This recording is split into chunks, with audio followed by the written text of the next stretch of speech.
Hello, hello, hello, and welcome to Kindred Skulls. My name is Greg Blake. We have a stacked show for you tonight. We've got some big news for the Vikings this week. We have a new defensive coordinator. You're going to do a little primer on Brian Flores and who he is. Welcome to the team. And we're going to dive from there right into a discussion about end of year and sort of evaluate how we feel about the team. And going to be a lot of good stuff. I'm really excited. I am joining this evening my two lovely co-hosts, Nick Olson. How are you tonight? I'm good, man. I just got back from a week in Disney World, so I'm out of the Disney bubble and back into a reality where not everyone is like, the nicest person you've ever met. Yeah, So, but the um, Vikings lose and Nick immediately goes on vacation. He's like, I'm out of here, man. Peace. Usually it's like I'm going to Disney World when you win the Super Bowl, but for me, I was like, well, that's never going to happen. So I'm just going to go now. I don't care. I can't wait any longer. So I'll plan around it. it's a We're good one. also joined this evening, of course, as always, by the lovely and talented Matt Freese. Good evening, Matt. How are you doing? Doing fantastic, Greg. Yeah, it's kind of funny. We pushed this podcast off for a couple weeks. We wanted to do an end of season review kind of deal, but the end of the season, you're kind of We were tired salving our wounds, you from know. yeah. And then Nick goes on vacation, and all of a sudden, by the time we finally get to do a podcast, we have some really important information that we kind of got to talk about here. So it's a semi emergency Brian Flores pod today. Obviously, he was hired yesterday. We're recording this on Tuesday night. That's the magic of podcasting. You'll probably hear this Wednesday at the earliest, but Absolutely. it's kind of an emergency. We got to talk about this Brian Flores Yeah, hire. let's do that. Let's talk about Brian Flores now. The guys, we plan on doing a deep dive for you. This is sort of just a preview of the deep dive where they'll dive into tape. They'll tell you all about what to expect from Brian on a schematic level and all of that. But for now, let's just talk a little bit about Brian Flores, about his career, and just some, generally who he is and why this is exciting news, because it is exciting news. He really shouldn't even be available as a defensive coordinator, depending on who you talk to. So, guys, tell me a little bit about Brian Flores. Let's talk. Let's start with the resume, like early resume stuff. Where did he start? Where did he come from? There's a lot of talk about Bill Belichick. Explain it to me. Yeah, Bill Belichick, he's a Belichick guy through and through. He actually didn't have an NFL career, was derailed by injuries he was a linebacker in Boston College and wanted to have an NFL career, but didn't work out because of injuries. So he went straight into scouting out of college, out of Boston College, and Belichick picked him up. And he was just kind of like a gopher for the Patriots. And Belichick rides his guys hard. So he did some dirty work there for his first decade, basically. But he basically worked his way up entirely from it's kind of that like glory story of going from the bottom of the ladder to the very top. He started out as just a scout assistant and worked his way all the way up to being the defensive play caller in 2018, that year when they won the Super Bowl. That's what got him the Miami head coaching job. But started out as a scout, eventually got some special teams assistant coaching duties. So technically a coach, but like kind of in the flimsiest sense. That's where he actually overlapped with Kevin O'Connell when Kevin O'Connell I think that was his rookie year as a quarterback when the Patriots drafted him. So they overlapped in 2008. That probably helped a little bit that they knew each other. At least they probably knew each other. I don't know how much special teams work Kevin O'Connell was doing back when he was a player, but they did overlap in New England a little bit. Continued to impress, worked his way up, bounced around. I think he was an offensive assistant at one point. He was full on promoted to the safeties coach in 2012, so obviously saw some great safety play out of New England. And then he moved to linebackers, I think, kind of where his home would be, considering he was a linebacker. And last year he was the linebackers coach for Pittsburgh. I kind of think of him as a linebackers coach. That included being linebackers coach in 2018. He wasn't officially the Patriots defensive coordinator. Patriots are weird, like they were this past year, where they didn't have an offensive coordinator. But Brian Flores called the plays on defense. Belichick has done a lot of it. In 2018, after Matt Patricia was hired by the Lions, Brian Flores called the defense, and he did a really good job. It's funny, Patricia's defense, when you look at advanced metrics in 2017, they weren't all that impressive. Obviously, Patricia had some really impressive games, but they were actually 26th in EPA per play under Matt Patricia in 2017, the Patriots, that is. And in 2018, when Brian Flores took over play calling, obviously still a Belichick defense, he's the mastermind there. But the Belichick Patricia defense went from 26th in 2017 all the way to 6th best under Brian Flores and Bill Belichick in 2018. That includes the one of arguably the most impressive Super Bowl defensive performance in history, holding the Rams to that explosive Rams offense to 3 points I think in 2018. So really impressive stuff from Brian Flores that year, and that's how we got the head coaching job in Miami, where things got off to a. We'll pause there. That's the Patriots history. So lots of Pats history. So people really are making a big deal of that, but not for the wrong reasons. It is a big deal because you can make a case that that's some of the most successful. That's one of the most successful eras for the Pats, and it's also one of their scariest defenses. And they had a few during that Brady run. So he definitely cut his teeth there. Matt. So Nick kind of led it a little bit there. Talk to us a little bit about his time in Miami. Obviously it was an up and down team, but I was going to point out that you're really seeing a lot of Brian Flores' vision in the current Miami team on the defensive side of the ball, at least, and they're pretty impressive over there. So tell us a little bit about Miami. What went well? What went wrong? Talk us through it. Yeah, absolutely. So obviously he's hired by Miami in 2018, and that's the quote-unquote tank for Tua season. And I believe we'll get to this a little bit later. In Brian Flores' lawsuit against the NFL, he alleges that Stephen Ross, the owner, basically offered him money to tank games, to lose games, and I believe he's referring to that specific season, so they would have better draft position for a quarterback, right? They traded Laramie Tunsil for multiple first-round picks, and I'm hoping Ziggy Wilf does that this year. And they just really gutted the roster in general, right? So in 2018, the Dolphins were 26th in EPA per play on defense, and in 2019, Flores' first year, they ended up 32nd. But you have to keep in mind that the defensive roster and the roster in general was entirely gutted because the Dolphins wanted to lose games, essentially. It's kind of like looking at Allegedly. Yeah, right. Allegedly. I mean, it's even in an example where a team isn't inherently tanking, right? Or they're intentionally throwing games. You can look at what the Chicago Bears did this year in terms of trading away all of their defensive talent, starting a bunch of guys who are fringe NFL roster players, and ended up being absolutely atrocious. That's what that 2019 Dolphins team also looked like, right? So it was the roster talent just simply wasn't there for them to put together a good defense, and it shows that Flores is a good defensive coach because he was able to turn it around, and they ended up 7th in EPA per play in 2021, and 7th in 2020, and 8th in 2021. So obviously there was marked improvement from Brian Flores in his time with the Miami Dolphins. Now 2021, obviously he was fired. Go ahead. Point out also, Matt, that if you look at their roster on the defensive side of the ball, a lot of their most impactful players are Flores handpicked players. The Wilkinsons, the Hollands. These are guys that he wanted on his team. So I think it's worth noting that as well. And I'm sorry to interrupt. Yeah, and to be clear, the Miami's defensive coordinator this past year, even after they fired Flores and hired Mike McDaniel, was Josh Boyer, who was Flores' defensive backs coach. Or maybe he had the defensive coordinator title as well, but he started as a defensive backs coach. Right, so it's still that Belichick, New England, Patriots defense that Brian Flores kind of ported over to Miami that they were running this past season. And obviously, he got fired as well. Now it's going to be Vic Fangio, who we were pining for all last year, who had Donatel was the top lieutenant for in Miami. So it's kind of an interesting combination of the webs there, right? But Brian Flores gets fired after the 2021 season. Miami basically makes the argument that they fired him because there was a lot of friction on offense. The offense wasn't working, and they wanted to bring in an offensive guy to fix that. To Mike McDaniel's credit, he came in, and with Tua Tagovailoa, when he was not injured this past year, they had probably the most explosive offense in the NFL. So it was a really impressive job, and maybe there is something there with the friction between Brian Flores and Tua Tagovailoa. Obviously, Tua was in and out of the lineup as a starter in both seasons that Flores was the head coach with Tua there.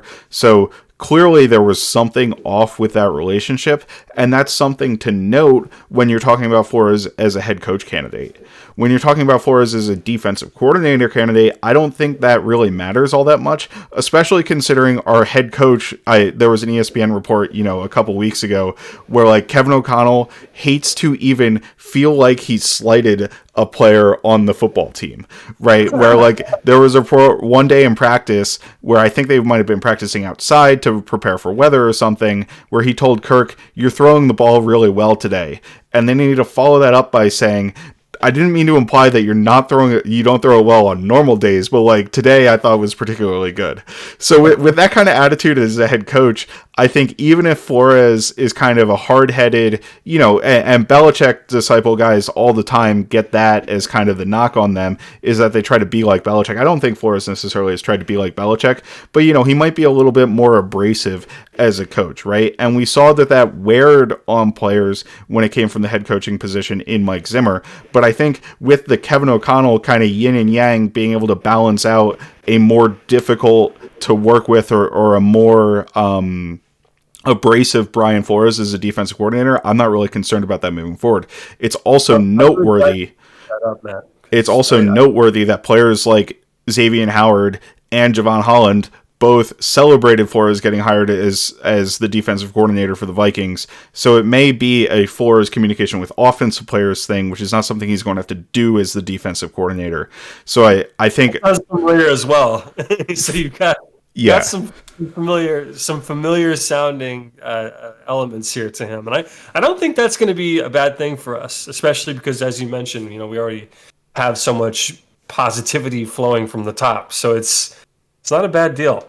Yeah, and just to finish up his resume, obviously we talked about the Miami Dolphins. Last season, he was the linebackers coach and special assistant to the head coach with the Pittsburgh Steelers. It's also worthwhile to mention that Flores is actively engaged in a lawsuit against the NFL for racial discrimination in head coaching hires.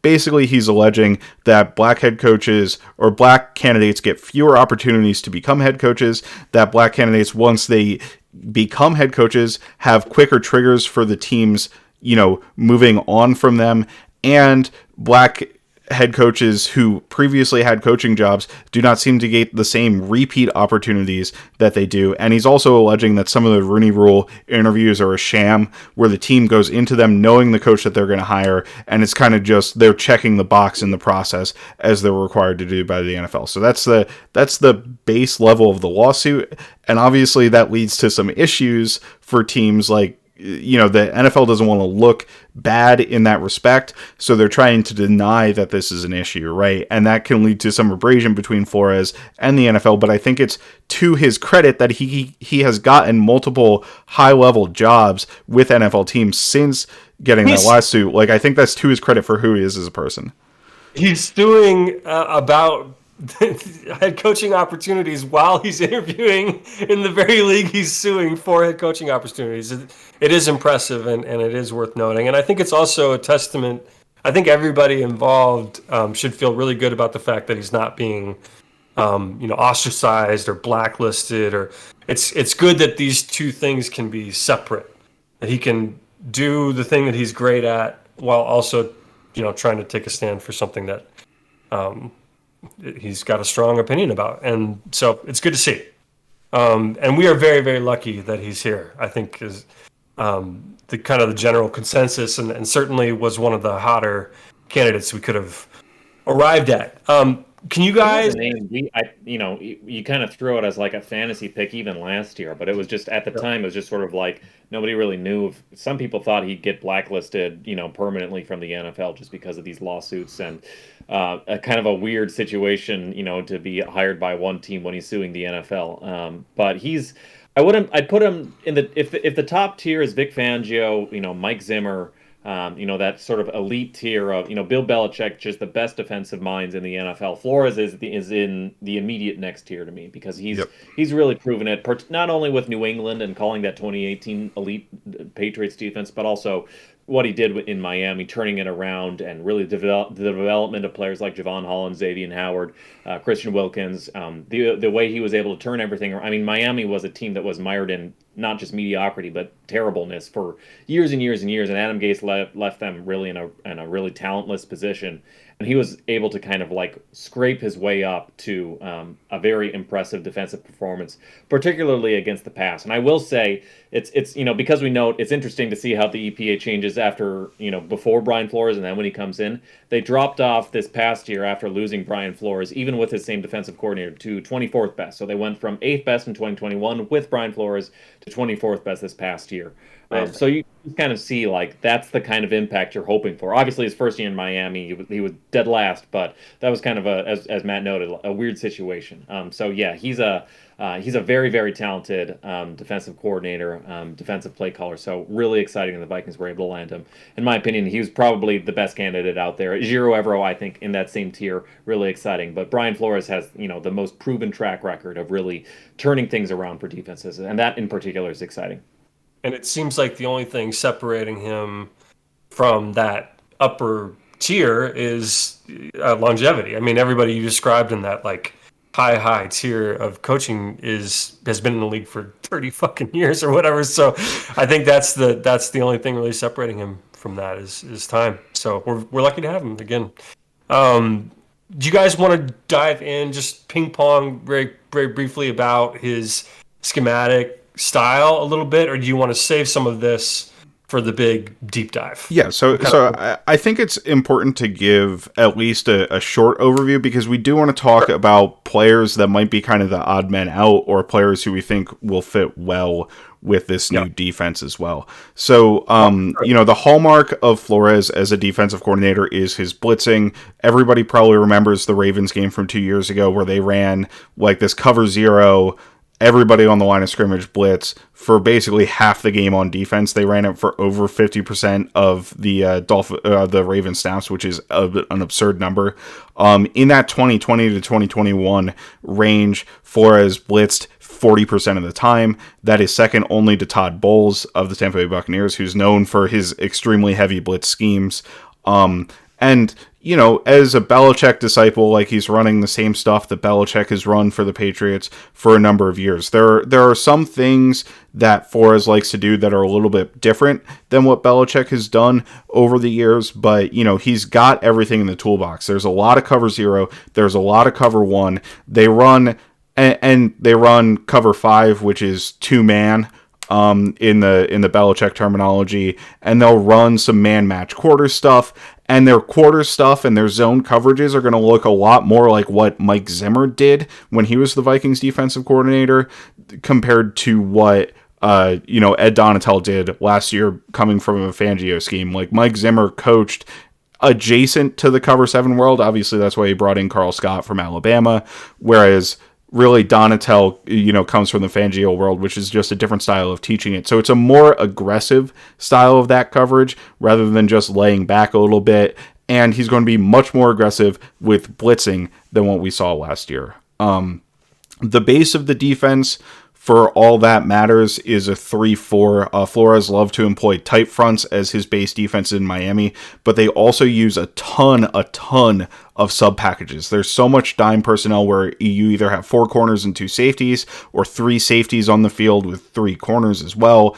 There's some weird nickel personnels that they get into, like a 3-3-5, where you have like 3 players that are basically a hybrid linebacker, edge rusher body types, and you have 5 guys on the line of scrimmage and 1 off the ball, and they can kind of be in all sorts of different places. So it looks markedly different from kind of the static even personnel groupings that Mike Zimmer had on defense, right? Like, everybody had pretty defined roles in the Mike Zimmer defense. Ed Donatel, everybody had pretty clearly defined roles in that defense, and it was kind of a static defense. There's going to be a lot more moving around and a lot more moving parts. Nick, do you have anything to add to that? Yeah, I feel like the fronts won't actually change that much. Ostensibly, it's a 3-4. To me, the biggest difference is that in the past, and all this is with the caveat that just because Flores ran it this way in New England and ran it this way in Miami doesn't mean he will do the exact same thing in Minnesota. But you can imagine he's gonna map some of these principles on there. Um, Flores, when he was in New England and Miami, it was more of a single gap system where you're trying to fit the man into every gap and you're trying to shoot the gaps a lot too. Not necessarily in tight fronts, but so I think Belichick did do some hybrid fronts where back in the Vince Wilfork days, Vince Wilfork would be a true two-gapping guy responsible for nobody would have either a gap except Vince Wilfork would just eat up the center because he was that dominant of a player and would be able to really control two gaps, do two guys' jobs, NFL players' jobs on the football field at once. So you might see some of that, but you'll probably see a little bit less of the 1.5 gap style play where instead of locking guys out and then being able to, giving up the potential for a tackle for a loss to be able to make plays in your primary gap and a secondary gap over with, the lock peek shed technique, you might see a little bit more emphasis on the ability to shoot gaps. That said, shooting gaps is not the forte of guys like Harrison Phillips or Kyrie's Tonga or James Lynch or really any of the interior defensive linemen on the roster. We'll see necessarily how they fit the run and how that changes up with Brian Flores. But I agree with Matt. Danced around that, Nick. That was solid. And it's possible they don't change that because I feel like the systems, with Pettin still on the roster, and I'd be surprised if they moved on from Mike Smith and Chris Rumpf. The front system is kind of there. Maybe they don't need to tinker with it that much. But I will say, especially because it fits into the coverage is going to be completely different, like completely night and day different from Donatel. Instead of spot drop zone, it's man match. The idea is to have a body on an eligible receiver at all times. Sometimes you pass the routes off. That's where the match comes up, and it's not pure man. But you need cornerbacks, you need safeties, you need linebackers who can match up with players and have the speed to play with them down the field. And ideally, the size, you don't always see that with the Patriots personnel or the Dolphins personnel. But ideally, the size to be able to cover guys down the field. And so when you're not playing zone, you're playing man match. It's so much more about leverage. And I'm playing. If I'm playing the outside receiver, I'm playing with inside leverage because I have the boundary. And if I'm playing, a slot defender, then I'm going to play with outside leverage because I have the safety to the deep field. Or maybe I'm playing true man on. And I'm not establishing leverage either way because it's cover zero, and I'm not going to dictate. I'm not going to give him anything up. So divider rules that dictate which leverage there are parts of the field that lines of the field, like say right outside the numbers. Say if my wide receiver lines up outside those numbers, I have inside leverage. If he lines up inside the numbers, I have outside leverage, or whatever it may be. Those become more important, but it's in a way it's a simple defense because so much of it is just man up, but because it's so simple like that, it allows it to get very complicated as well with the pass off rules and how you match things up and who's blitzing and who's not and how you can mix things up. So will be really interesting, I think.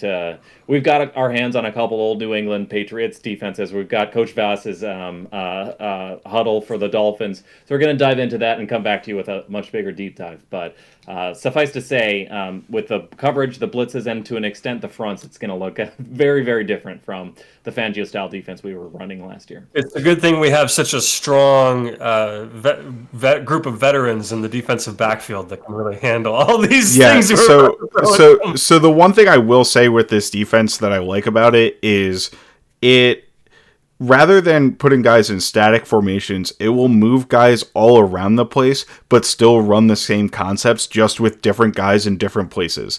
I'd say that's the hallmark of this defense as compared to the Fangio Donatel style defense, where you can have your Stephon Gilmore for the Patriots play in the slot, and he's playing the same role you're asking that slot defender to play, or you can have him play as an outside corner, and he knows the rules for being both an outside corner and being an inside corner. Or when guys are up on the line of scrimmage, and you've got guys mugged up on the line of scrimmage, you can have 5 guys there, and you can swap out their positions interchangeably because they know the rules for all of those different positions. So you can have a nose tackle or a linebacker lined up at zero technique and call the same play right, and have the same call, and they both know the rules for that call. Now, obviously, you're gonna do some different stuff when you allow a linebacker mugged up there versus a nose tackle, right? You have them there for different reasons, but they know the calls at those positions, and that's what's critical for this defense. And I think that's what's going to be critical for the Vikings compared to last year, because the team was just not solid in how they played their calls, and they didn't pass things off well, and they just didn't have any tightness to it. Like, we need to be very solid and very tight, and I hope Flores can bring that to this team. Right, enough giving away the good stuff, guys. Yeah. All right. We got the whole Brian Flores deep dive coming up. That was a solid preview for listeners who want to go even deeper. Keep an ear out for that one. That's coming up. Let's just very quickly, because we have all kinds of off-season stuff coming up, right? We've got the Brian Flores deep dive. We'll have probably some draft prep things. We'll have, all kinds of stuff. So let's not give away too much of the good stuff here again. Just pick, I want you to each to give me one player, and it's okay if you agree, that you feel like is probably on the outs. Let's do this as a precursor to free agency, precursor to all the changes that may or may not be on the horizon. What's one player on the roster that you're like looking at Flores, what he does, and you're looking at our team and you're going, I don't see how he fits? Who is it? And Nick, why don't you kick us off? I don't know if this counts because he's technically not on the roster right now. He's a free agent, but Patrick Peterson is the first guy that strikes me as not a fit. Because the system relies so much on pure one-on-one man coverage.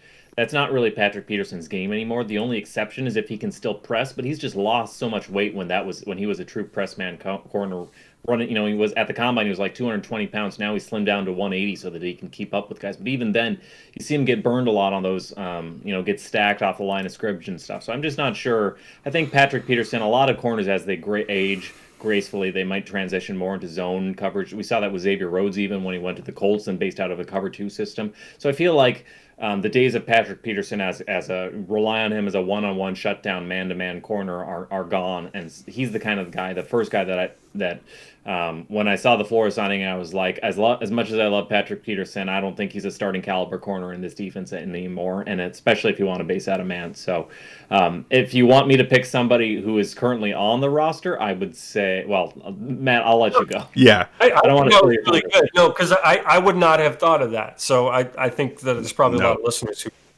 perked up to that. So, and this is unfortunate for me. I kind of think that with this hire, the odd man out is Eric Kendricks. I mean, it's going to be a conversation we have to have with Kendricks and with, restructuring the defense in the offseason, because there are contracts that simply aren't tenable or the Vikings are going to need to make some changes with. And Kendricks is one of those contracts.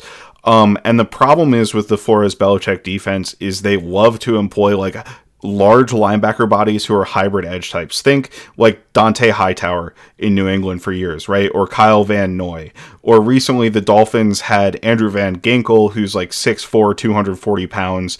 They have those large linebacker types. Jerome Baker's a bigger linebacker. The only player on the roster who's been consistent has been a Landon Roberts, and he's been kind of a guy who's floated around, taken a back seat, and been an off-ball linebacker in the role that you can ask Kendricks to be. But the Vikings also have a problem, I think, because they have Brian Asamoah on the roster. And I don't know if you can trust Brian Asamoah with his lack of size to be able to hold up as an edge rusher or somebody who's down on the line of scrimmage, which is something the defense needs its linebackers to do. And you definitely can't trust Kendricks to do that. So I think that this is going to be a great thing for Brian Asamoah because it's going to allow him to attack and play fast. But I think his potential role in the defense might conflict with Kendricks, and that means Kendricks is the odd man out to me. Just to head it... Theory about Asamoah, I think he's my dude. Like, he's the one I'm really looking at on defense. And I think I could see, I know that Rodney Harrison predates Flores a bit, but I could see him in a role very similar to that, where he's kind of all over the field, utilized in a variety of different ways, and then unleashed at the quarterback once in a while. I think there's something there. And we'll get more into that later. The reason I don't love moving him to safety is because I don't think it's easy for my linebackers to move backwards, and the Patriots ask safeties to do a ton of man coverage if they're going to be box players. So him against wide receiver types is tough to me. I know there's not a direct correlation there. Yeah. I'm more talking in terms of like how the versatility of that player. I think there's could be something very special there. One last thing I want to head off, because it's going to be another talking point again, is that this is a 3-4 defense. Danielle Hunter fits perfectly in this defense. The Dolphins drafted Jalen Phillips in the first round, who's like the exact same body type as Danielle Hunter, is also a freak athlete for a reason. It's because any freak athlete players fit in this defense. They can find a role for him. I'm not worried about it. And they're not going to be asking him to spot drop in zone coverage. And I don't even think that was a problem when Donatell did it. Like, that wasn't the problem with the defense. So Danielle Hunter, Zadarius Smith, 100% fit. Don't cut them. They were very important to this defense last year, and they should remain on the roster. You can always find a freak athlete. All right, let's move on here. Let's talk. Nick, you're muted. I think you had something you wanted to add there. Nick? Oh, I can see Nick talking. He's muted. I was gonna say, why don't we do the converse, Matt? Who's one player you think will really shine in this scheme compared to what they were asked to do in Donatell's system? Lewis Seen. I think he could be a Kyle Duggar type. If I wanna make that comparison right now. I love it. Yeah. Okay. And I was going to say him, but also Harrison Smith. Get him back to the line of scrimmage, get him back to showing blitz, disguising things. It's going to be a lot more, because that was, as much as the production was this year, the ball production, he had, I think 5 interceptions. He does his best work when he's near the line of scrimmage and he can disguise things. And I think we're going to see him back in full force doing exactly that. That's his versatility, and that's kind of, that's what Zimmer loved about him, and I think it's going to be what Brian Flores loves about him too. So I'm really excited for both of those safeties because of their versatility and what they can do with it. That was our preview of the Brian Flores deep dive. It was only 40 minutes long. All right, let's talk a little bit. We got a lot to go over here, guys. So let's bang these out, okay? Let's talk about the year in review, and I think there's a lot of Vikings fans who are already looking forward to next year. I can count myself among them. But I think on this show, we try to talk about everything, and I think it's important for us to just let's look at the year, let's look what happened, and let's talk a little bit about it, okay? I'm calling this segment the good, the bad, and the ugly, all right? Let's talk about the good first, okay? The good is every year we like to do awards on this show, and I think this year is no different. So let's focus on the good. Let's talk about the different awards we want to give out to players on the roster this year. Let's start with arguably the most important, MVP. Who's the MVP of this team this year? And I think we all know exactly who it is. But let's start with Matt. Why don't you kick us off here? Who's the MVP? Yeah, there's no debate. It's Justin Jefferson. I mean, I think everybody knows how phenomenal Jefferson was all season. 1,800 yards, led the NFL in receiving. He's going to win Offensive Player of the Year when that award is finally announced, for the NFL. Just an absolutely phenomenal season. He's probably the best receiver in the NFL. If you want to argue, 2 other guys above him, I'm not going to fight that too hard, but he's absolutely incredible. And it's a well-deserved, he didn't get the 2K like we all wanted him to hit by the end of the season, but he still is clearly the most valuable player on the Vikings from the 2022 season.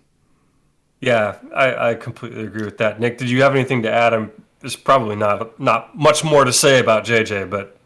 Despite Matt saying there's no debate, I'm going to be a stickler for technicality. Boo! He's still the most valuable player on the roster. I know, anathema. There's no question who's the best player on the roster. But give Kirk his due, okay? He was the 9th best passer by PFF grade, despite being the 9th most pressured quarterback in the NFL, the most hit quarterback in the NFL. Despite all the body blows, he's the most durable guy in the NFL. Never misses a snap, COVID aside. And he finished the season exactly how he wanted. He got off to a rough start, don't get me wrong. I was off the Kirk train for most of the year, but then he goes into a playoff game and plays the best game he's played all year. And that last Giants game was really what sealed it for me. I think if you replace Kirk Cousins with just your generic rookie quarterback, that team is worse than if you replace Justin Jefferson with, your generic off the street wide receiver or whatever. So and that, yes, Kirk benefits from Justin Jefferson. That's true. But I also think Justin Jefferson benefits from Kirk. So. Wait, you're not underselling that, are you? Seriously? Come on. He's one of the best players in the whole league. So any quarterback playing with Justin Jefferson benefits. That's crazy. That's the only point I want to push back on. JJ makes anyone back there better. Anyone. It doesn't matter who's throwing him. This is true, but I'm just saying, look, you replace Kirk Cousins on this roster, the team wins fewer games than if you replace Justin Jefferson on the roster. Both of the teams suck.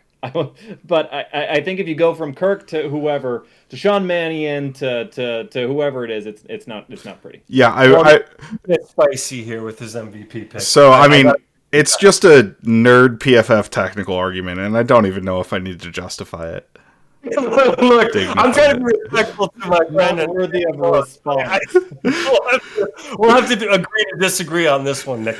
Let's move on to the most improved player on the roster. I think we actually have a few different options here, but I'm curious to hear your guys' thoughts. Nick, why don't you kick us off? Who's the most improved player on the Minnesota Vikings this year, all in? At the end of the There day. are definitely a few guys worth shouting out here, but I think number one here with a bullet is Christian Darrisaw, jumping from a guy who, let's remember, he missed a lot of time his rookie season. He came in and he played with some upsides, but never really put it together. Was, I would say, an impressive rookie, but inconsistent, got beat a lot, especially around the edge, was a little inconsistent in his pass sets. He was good in the run game, but didn't necessarily turn it on 100%. And then he comes out this year and looks like the second coming of Trent Williams, if I can say that, because he was really, I shouldn't go too far because there were still some inconsistencies. He would still sometimes give up the edge, but for the most part, they left him out there on an island, and he just dominated guys. I haven't seen any Vikings offensive lineman ever beat guys as dominantly as Darrisaw does. Shoving them off the screen, knocking them on their asses, knocking them onto their back, getting twofers, blocking one guy and then blocking the next guy. I mean, so many bodies hit the floor anytime you turn on Christian Darrisaw's tape. So to go from a below average but promising rookie, but below average in terms of left tackles in the league, to all pro caliber, and the PFF's second highest graded left tackle behind only Big Trent Williams. I feel like you kind of have to just go to him and say, number one most improved player, definitely Darrisaw. Took a huge leap in his sophomore season. Really encouraging stuff. Great selection. I totally agree. He was amazing this year. Matt, do you have a counter to that, or you just want to double down? I mean, honestly, I hadn't thought about Christian Darrisaw because I kind of have him in mind for another award that we have going on there, so that kind of excluded him from me. I think Garrett Bradbury is a really interesting one. If you want to talk about him, I think he deserves a shout out. I think that there was some pretty improved play from a couple of the backup edge rushers, including DJ Wanham. But my vote would be for Dalvin Tomlinson, and I think that this isn't necessarily, like, we've seen Dalvin Tomlinson be a pretty dominant player with the Giants, but how he played in 2022 compared to how he played in 2021, he was kind of a revelation before he got injured, where he was being an interior penetrator. He was, playing really well in this gap and a half system. I think it was really kind of unlocking him. And unfortunately, he ended up having a little bit of injury issues, missing a little bit of time, and it kind of slowed his season down. But I think he's my vote for most improved player. Both excellent selections, boys. I agree with you, so I don't have anything to add. Let's move on to the next award. Let's reward, and I think, Matt, you teased it a little bit, so we'll start with you this time. Who is the best offensive player on the Minnesota Vikings in the year 2022 to 2023? Yeah, it's Christian Darrisaw. If you're not making technical arguments about how quarterbacks are the most valuable position and de facto the most valuable player, Christian, like erasing some notes right now. And you also do the thing the NFL does where they don't vote the same player for MVP as best offensive player. The answer is Christian Darrisaw. Everything Nick said in the last segment stands. I think that there definitely are things we want him to clean up moving forward. Like, I think the PFF grade saying he's the second best tackle in the NFL probably is not exactly accurate. Like, I think there are players who are playing at a higher level than him. Especially Trent Williams. Lane Johnson's a right tackle. I don't know if that was tackle agnostic, but there are guys who are playing at a really, really high level in the NFL. Andrew Thomas also honestly played really well. Good band. Tackle agnostic. But, Christian Darrisaw was great. He was a revelation. it was a night and day difference when he was in there, even if his backups played admirably for what they were at the position. And he's just like, his casual dominance is really impressive to watch. So I love him. I think he's the best offensive player from the Vikings. Awesome. Nick, do you have a case for KJ Osborne you're about to drop on us, or what? No, it does get pretty dicey after you get past Kirk, JJ, and Derek. Well, even if you have Kirk in your top three, Hawk is probably actually the third best. He's the third Pro Bowler on offense. No, I didn't have this problem because Kirk was my MVP, so I can just slot JJ in instantly, and I don't have to debate very hard because as much as PFF may love Darius, JJ is clearly the better player at the position. So it's Justin Jefferson, Offensive Player of the Year. Awesome. I'm glad you gave JJ some dues here. All right, let's flip it over to the other side of the ball, if this is even possible. Who is our best defensive player this year? Okay, I joke, but there are definitely some guys who labored in anonymity. So who are those guys? Who was the best defensive player this year for the Minnesota Vikings? So I'll start. I really think it's a 2-horse race, and my choice is Danielle Hunter. Hunter, 10.5 sacks, led the Vikings. Also was like top 10 in the NFL in pressures. You look at Brandon Thorne's true sack rate, he's up there as well. And another point I want to bring up is if you look at what Danielle Hunter and Zadarius Smith is, by the way, Zadarius Smith is my other option for this. If you look at what they did in terms of sacking the quarterback, they combined for 20.5 sacks. If you look at the peak Vikings defense years under Mike Zimmer, that's like 2018 to 2019, it was Danielle Hunter and Everson Griffin those years, and they always combined for around 20 sacks. I think the maximum they had was 23 total.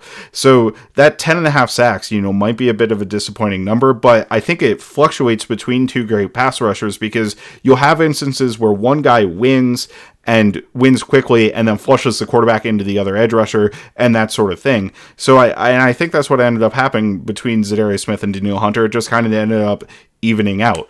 The reason I gave Hunter the edge is because of his run defense, which is still phenomenal. I think he showed he's still a phenomenal athlete throughout, through the field. You can't cut block him. It just simply doesn't work. He's able to jump over him, and he plays really well typically in run defense. Like the Vikings, had a very bad defense this year, but their run defense was actually relatively solid, especially given the fact that they kept playing men down in the box. And that's because of the play of the defensive line. Harrison Phillips and Dalvin Tomlinson deserve a ton of credit for that, but Danielle Hunter also deserves a lot of credit for that, for how he played a run defense. Awesome. Nick, let's bounce it over to you. Who's your best defensive player this year? Yeah, I won't belabor it because I had the same final two as Matt, Hunter and Z, and I had the same final choice, Hunter. I feel like it's just a choice of, do you value Z's versatility and his ability to line up over everybody and his ability to get sort of fast pressure, or Hunter's ability to sort of consistently win, even if he doesn't win as fast or as from as many spots as Z does. So and I also feel like Hunter is the more consistent player overall. It's not like Zadarius Smith is a liability in run defense, or against the screens, or when he was asked to drop back in coverage. But I do feel like Hunter more consistently made impressive play. Particularly chasing guys down from the backside and run defense, or making effort plays on screens and stuff, sniffing that stuff out. I feel like Hunter does a little bit more of those extra things to sort of give him the nod and what is kind of a tiebreaker. I also kind of thought about Dalvin Tomlinson since he came on very, very strong. But the injuries kind of, I think, would prevent him from getting the nod there. And there's some other guys I love, like shout out to Duke Shelley, shout out to Kyrie's Tonga. Maybe we should have given him a shout out in most improved player. But when it comes to the best player on defense, I think it's still Danielle Hunter, as it has been for pretty much 5 straight years. So awesome. Yep, I agree with you guys there. Probably the only really notable players on defense this year. All right, so when he's healthy, he's the best. Yeah, absolutely. Let's move on to special teams. Let's briefly touch on this. Who is the best special teams player this year? Nick, why don't you kick us off? If you have something. I am going to give an annoying answer, and I'm going to say Andrew DePaula because he is the Pro Bowler. No, but he literally has been highest graded long snapper for about 3 years straight, or second highest for the last couple of years. But he is the Pro Bowler. So I love it. You can throw out Chris Boyd. You can throw out the rookie punter who had a strong year. But for me, give me the best player at his position in the NFL, and give the long snapper some love. And I'm going to say Andrew DePaul. Respect the long snapper enough. I love it, Nick. Matt, who's your special teams player of the year? So I have three names bouncing around in my head, and Andrew DePaula actually was one of those names. That's it. Resolved. So he's the guy. Go on. The other guys I want to shout out, and Nick made a great point. I think he is honestly the true answer because he had like 3 slightly bad snaps this year per PFF, and they chart that kind of stuff, and nobody else has time to chart that kind of stuff. So I will definitely defer to them and trust them on that. But Andrew DePaula, one of them. Ryan Wright, I think, had a phenomenal year for a rookie punter. But my answer will be Josh Metellus. He ended up with 2 blocked punts. And also, and this is kind of extracurricular for me, but like he filled in pretty okay when he was asked to play on defense. Like he was, in general, a very good tackler on special teams as well. If you're looking at punt coverage, kickoff coverage, that sort of thing. So Josh Metellus, I think, played great on special teams and should be a member of this team moving forward. So Matt goes with the volume stats and the splashy plays, and Nick respects the work, the guy who's setting picks for his point guard. I love it. All right, let's move on to our final award in the good section. Let's talk about assistant coach of the year. It's kind of fun. You don't really hear this very often, so let's talk about who was our best assistant this year. Whoever wants to jump in first, take it away. I'm going to go with Keenan McCardell, wide receivers coach. I mean, I think, maybe this is a Lifetime Achievement Award for what he's done with Justin Jefferson and potentially KJ Osborne.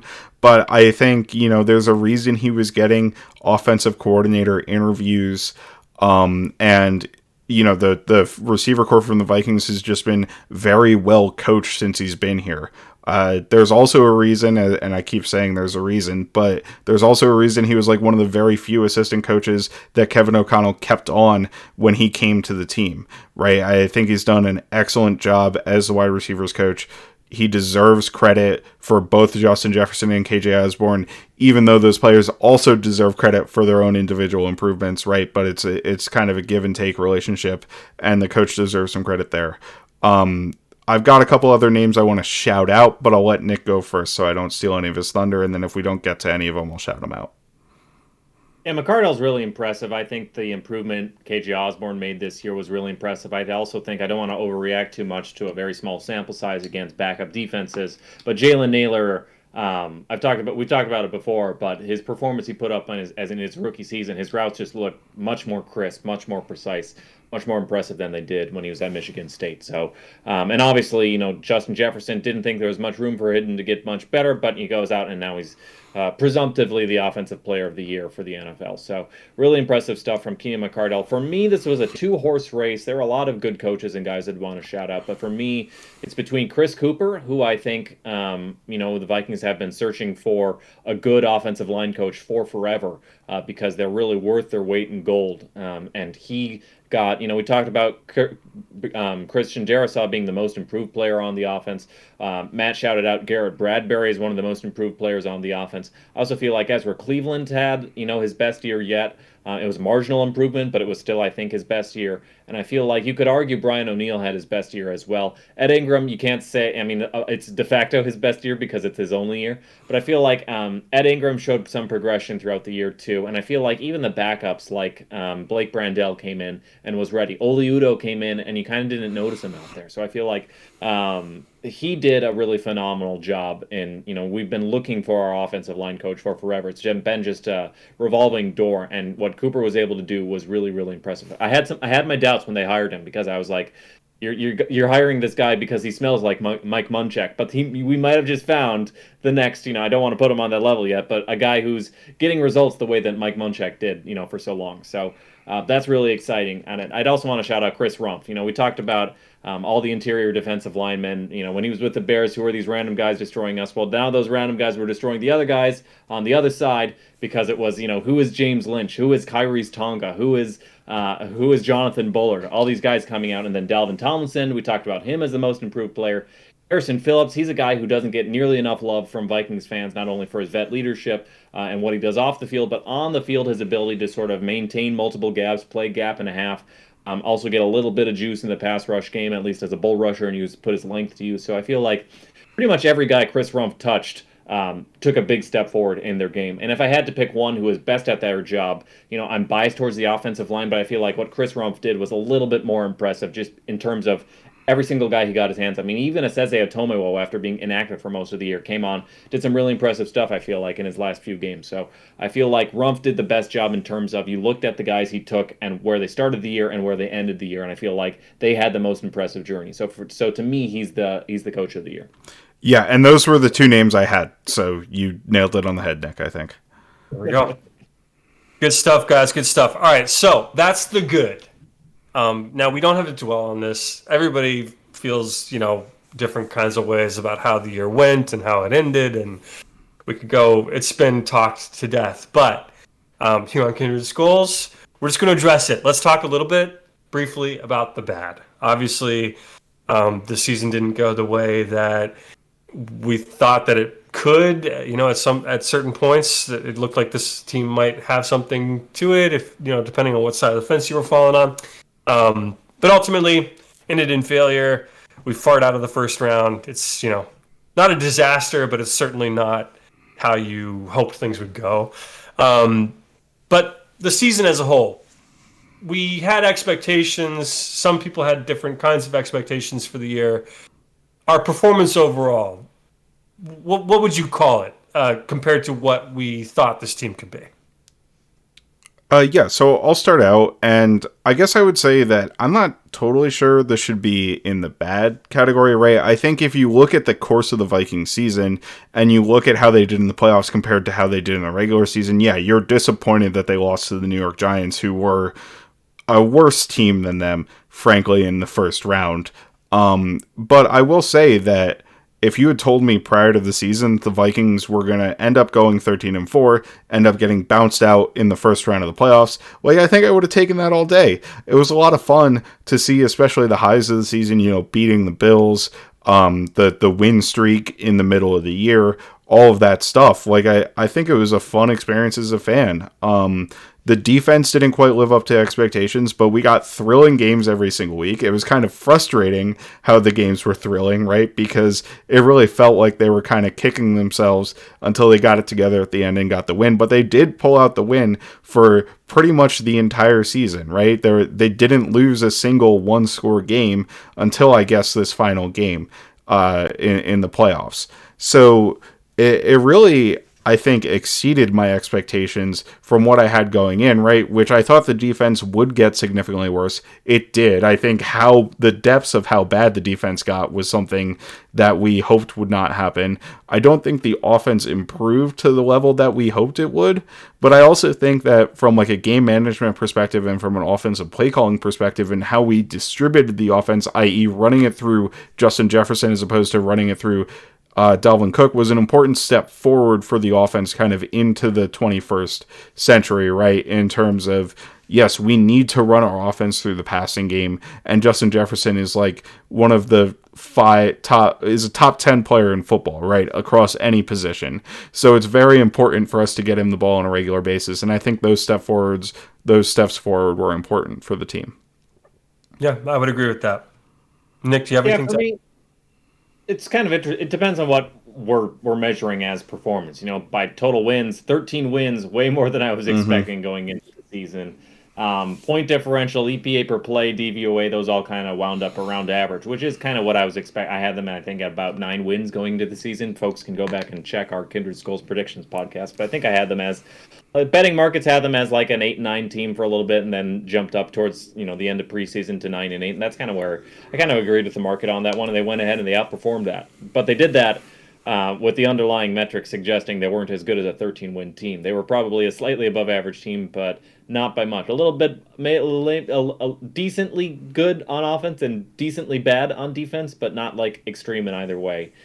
Point differential would tell you the same thing. So, if we're going by advanced metrics, yes, about up to expectations. Total wins, total fun, exceeded expectations. That Bills game, that's one for the history books. That Colts comeback, biggest comeback in NFL history. I mean, the season, you can call the season a disappointment, but those are always going to be fun games, I think, to look back on at any time, and ones that will go into Canton as well. So it was a fun season, even if it ultimately ended in disappointment. But you know what? Every season does with the Vikings. So it's fine. I will say, the player improvement, I feel like the roster improved more than I expect. Like, I continue to think this is a really, really talented team.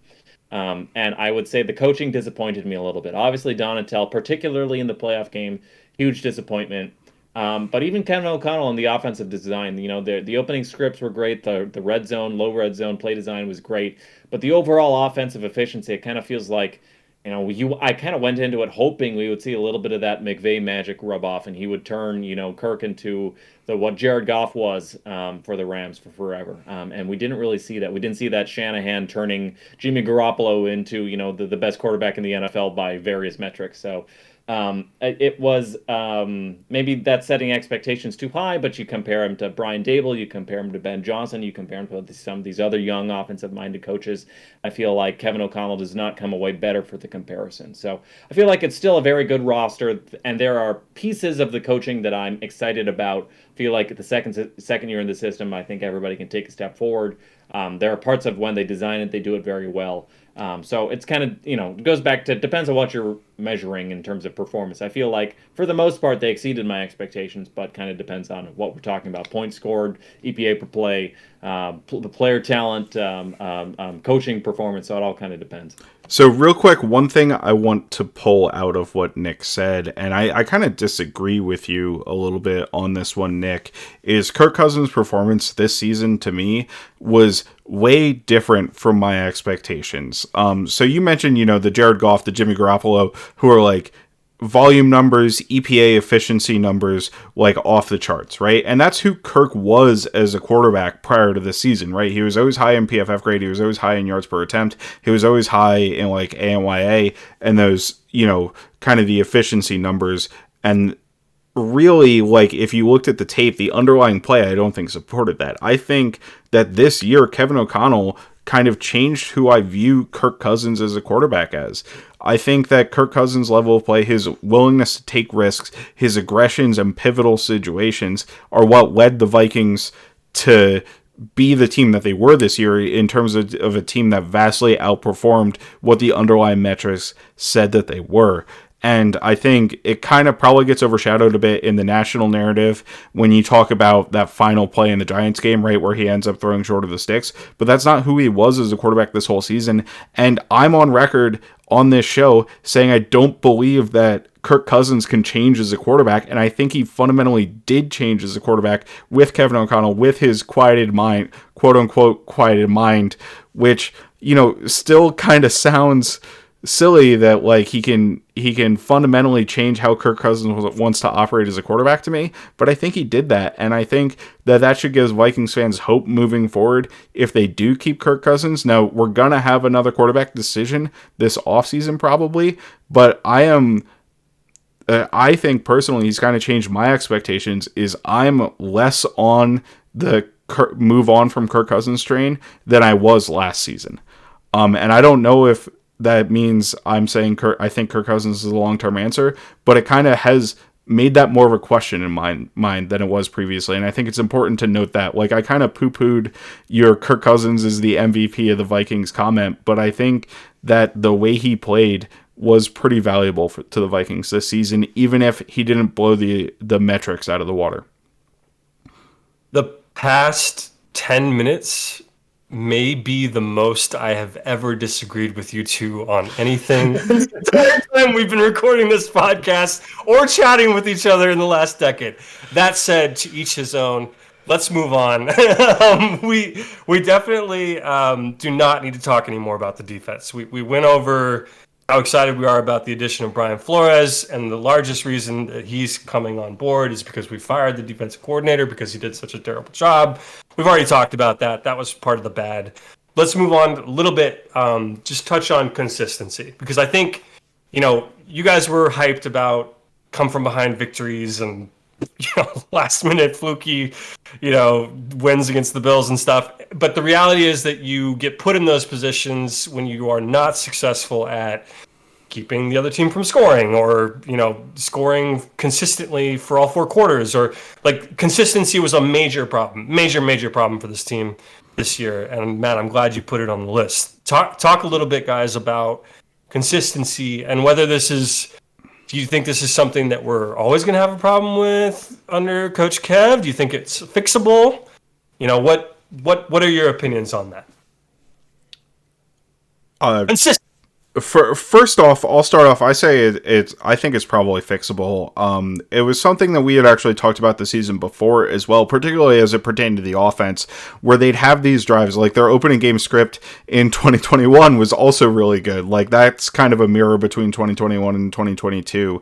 Their situational football in 2021 was not so good. It was great this year, right? And that fourth quarter football this year was absolutely phenomenal. And you saw Kevin O'Connell make adjustments in the fourth quarter. I think making those adjustments earlier in the game is important. I think, having a consistently called offense where you're consistently driving down the field on opponents is difficult. It requires a really high level of execution, but B, something that a first-year play caller, and I want to emphasize that O'Connell was a first-year play caller, might struggle with when he starts out, right? And might be able to learn from his mistakes and improve on as he moves forward. So obviously it's going to be a learning process as he goes through this. He was also, a first-time head coach, right? So there's a lot of game management stuff and a lot of other things that he's focusing on.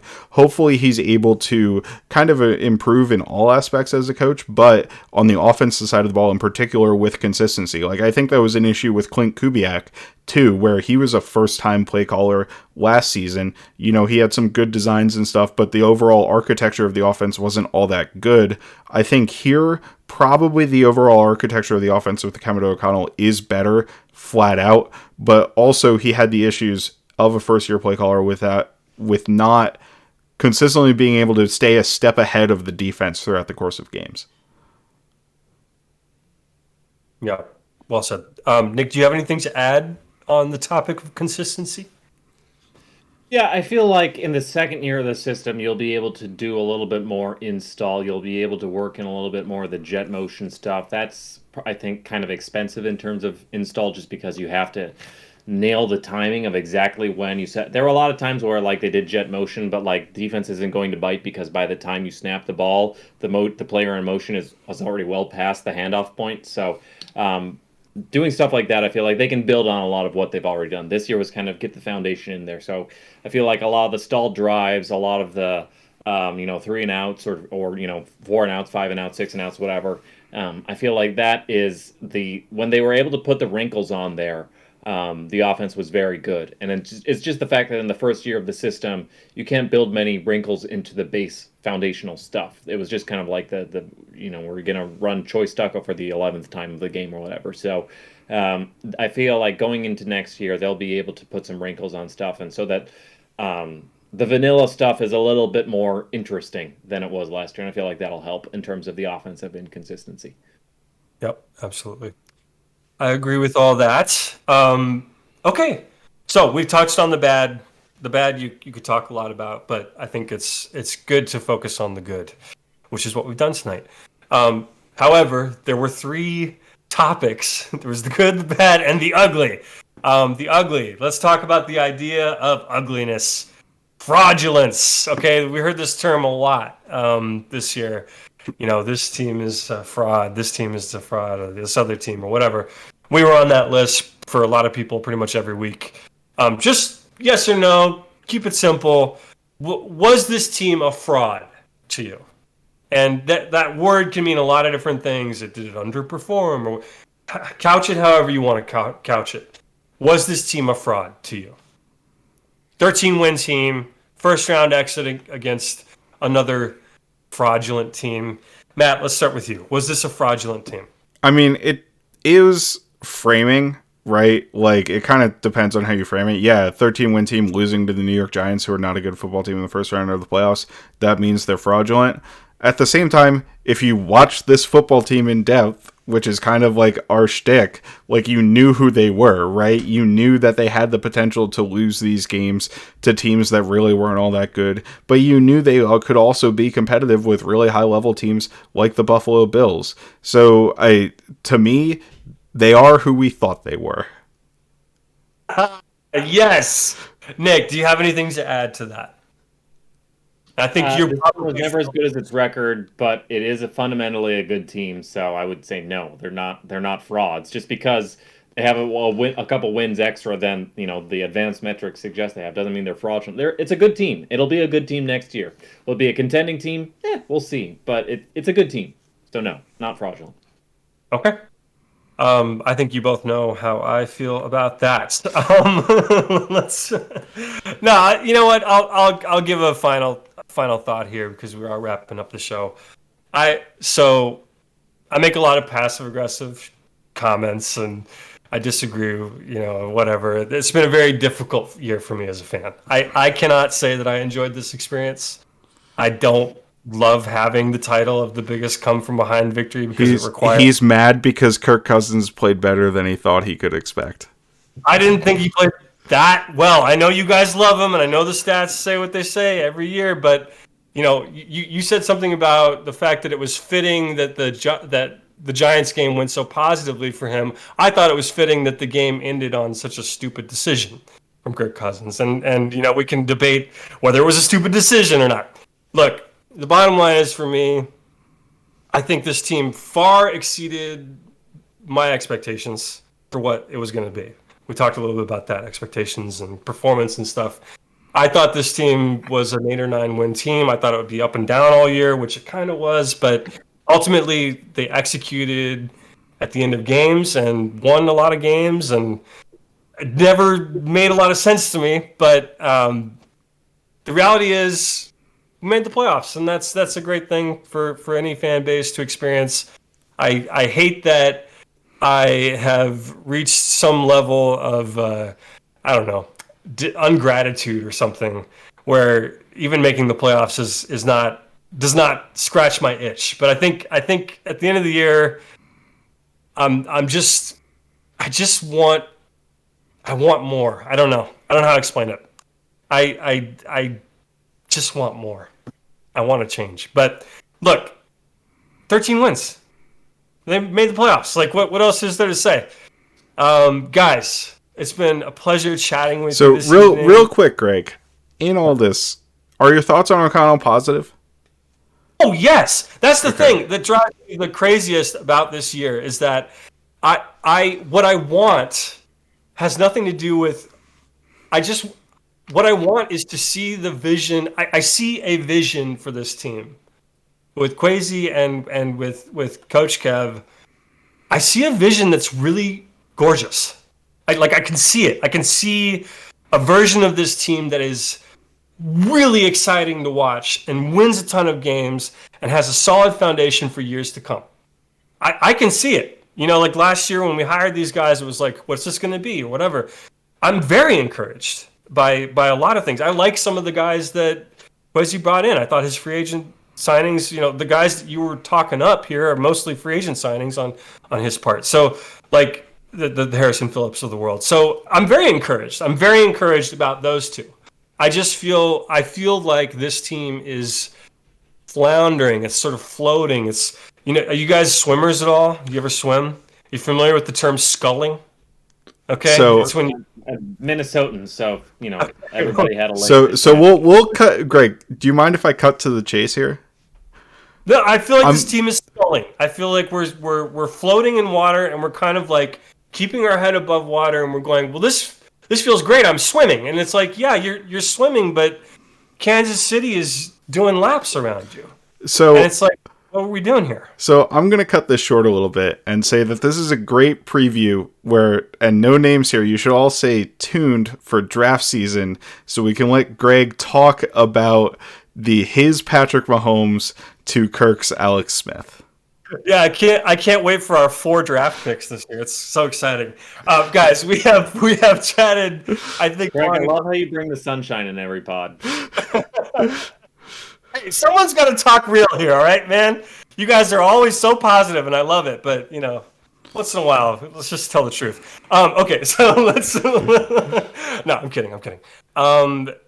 We can't leave this evening's show, I'm sorry, without taking just a moment to appreciate me. Because I am the champion of our fantasy football league, and I know you guys probably didn't talk about it, so I just want to bring it up. You can find my work at Nicholson NFL on Twitter. You can find Matt at Fries. I'm gonna use my 5 seconds in my whatever seconds of fantasy to say that if you'd been on the show more, we could have talked about this a month ago.